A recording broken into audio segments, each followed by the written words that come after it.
Hola, buen día. Mi nombre es Camila Alejandra Giles Hernández. Actualmente me encuentro cursando el segundo semestre de la carrera de Ciencias de la Comunicación en la Universidad de ITESO y este es mi trabajo para la materia de comunicación oral y escrita que habla sobre la nueva economía de datos y cómo esta carece de ética. Cuando hablamos de la nueva economía de datos, nos referimos a la compraventa de información y datos personales que se hace entre empresas y plataformas digitales el cómo esta, pues al no tener, los usuarios no tener la completa información sobre qué se hace con sus datos, pues esto carece de ética. Para defender esta idea, he planteado 5 argumentos en los cuales se explicará y se defenderá la idea principal. Empezando por la privacidad. Según la ONU y el Tratado de Declaración Universal de los Derechos Humanos, la privacidad no es un tema opcional, es un derecho inherente. Es decir, que en cuanto tú naces y al tú ser un ser humano, tienes el derecho a la intimidad y a la privacidad. Y en cuestiones morales o teóricas, se habla de la privacidad como el espacio que se tiene con uno mismo para generar opiniones y construir una personalidad, pues ya hablando de una manera propia. La privacidad nos da la capacidad de evolucionar, de tener segundas oportunidades, de crecer y cambiar sin ser juzgados por el propio proceso que cualquier ser humano experimenta. Esto de acuerdo a Prosper en 2021. Ahora, 2 casos específicos en los que hubo un muy mal manejo de datos e información personal es Cambridge Analytica y elecciones en México, las elecciones presidenciales en 2018. Cambridge Analytica es una empresa que hace abstracción de datos y hace análisis de los mismos. Ahora, en 2017, según BBC News, Cambridge Analytica robó los datos de Facebook a partir de un quiz de personalidad que fue contestado por 270,000 personas. Esta información, el quiz de personalidad lo que hacía es que construía un perfil psicológico y estos perfiles fueron otorgados o se le dieron a la campaña de Trump. ¿Qué se hizo con esta información? Se les hizo campañas específicas a cada persona según, bueno, a cada grupo de perfiles según lo que había arrojado el quiz. Es decir, si eras una persona racional, se te iba a dar, se te iban a plantear las propuestas de Donald Trump de una manera racional o de una manera, pues simplemente que tú lo recibieras de una mejor forma, que para ti fuera algo gustoso. Esto llegó a tanto que Mark Zuckerberg fue demandado y fue llevado a la corte, pero se zafó por los términos y condiciones que uno como usuario accede al acceder a la plataforma.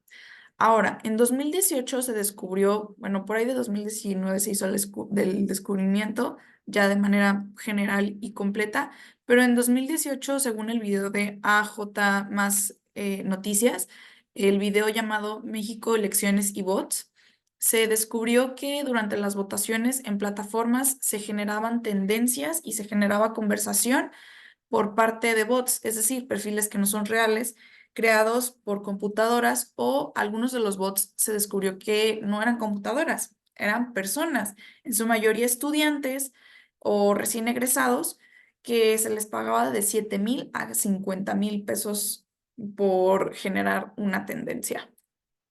Ahora, hablemos de 3 principios que son sumamente importantes y que son la responsabilidad de las empresas. Por eso estamos hablando de la responsabilidad de la protección de datos. Esta recae en las empresas. Y estos son 3 de los principios más importantes que una empresa debe cumplir a la hora de hacer abstracción de datos. La primera es la licitud, es decir, que debe de acceder a los datos de las personas de manera legal y que no debe de ser engañosa. El usuario debe entender qué es lo que están haciendo con sus datos. La lealtad como segunda, es decir, que las empresas tienen la responsabilidad y deben de poner como prioridad la protección de los datos personales de los usuarios. Se velará por el cumplimiento de los principios de protección de datos personales. Finalidad.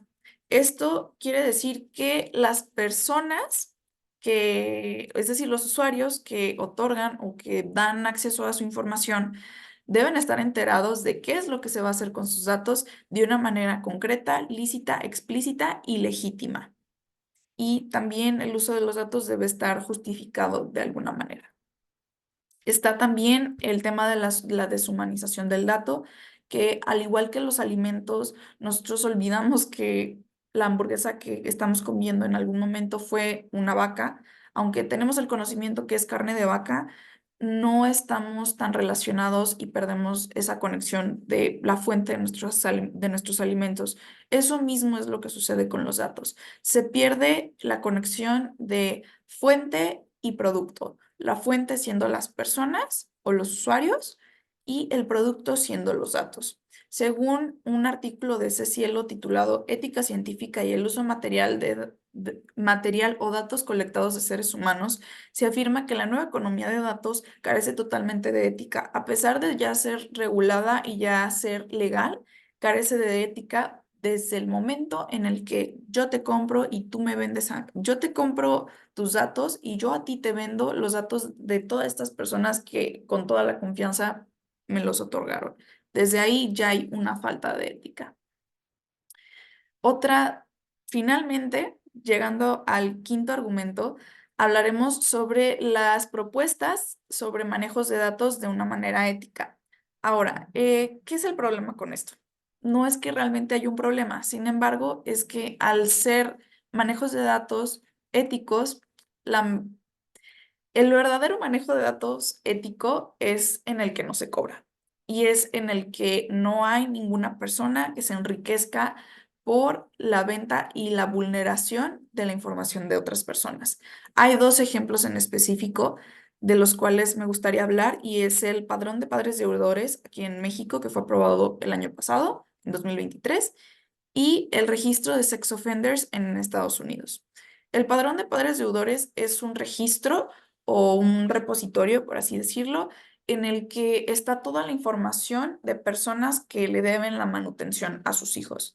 Esto no solo ha ayudado a ejercer presión sobre los deudores para que, ya que ahora todo mundo puede saber que deben dinero, pues es más fácil generar presión y que estos paguen, sino que también ha ayudado a que personas que quieran de nuevo relacionarse o establecer nuevos compromisos con las personas que posiblemente son deudores, pues sepan qué son los antecedentes que estas personas traen. También está el registro de sex offenders, el cual es una plataforma en Estados Unidos en la que tú accedes, puedes poner tu dirección y te arrojan un montón de puntitos que son ubicaciones que están en tu área, que son personas que han sido condenadas por algún crimen de índole sexual.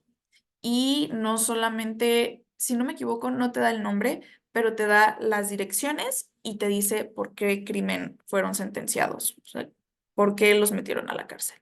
Esto es un aporte a la seguridad de las comunidades, ya que así cada quien puede tener en cuenta, pues, qué es lo que nos rodea y qué hacer con esa información. Para concluir, debemos recuperar que realmente el manejo de datos per se no es malo y el manejar datos no es necesariamente poco ético. Sin embargo, lo que es poco ético es la compraventa y la vulneración de la privacidad y la información de las personas. Para lograr que la economía de datos sea un modelo de negocios socialmente responsable, va a pasar mucho tiempo y no solamente se necesitan legislaciones, sino que se necesitan cambios sociales y concientizar sobre cómo este nuevo modelo de negocios afecta muchísimo en el tejido social y puede causar problemas en la democracia, problemas en la seguridad y en cómo la confianza se genera en nuestras comunidades. Estas son las referencias y agradezco muchísimo su atención. Espero que esta información haya sido de utilidad para todos ustedes.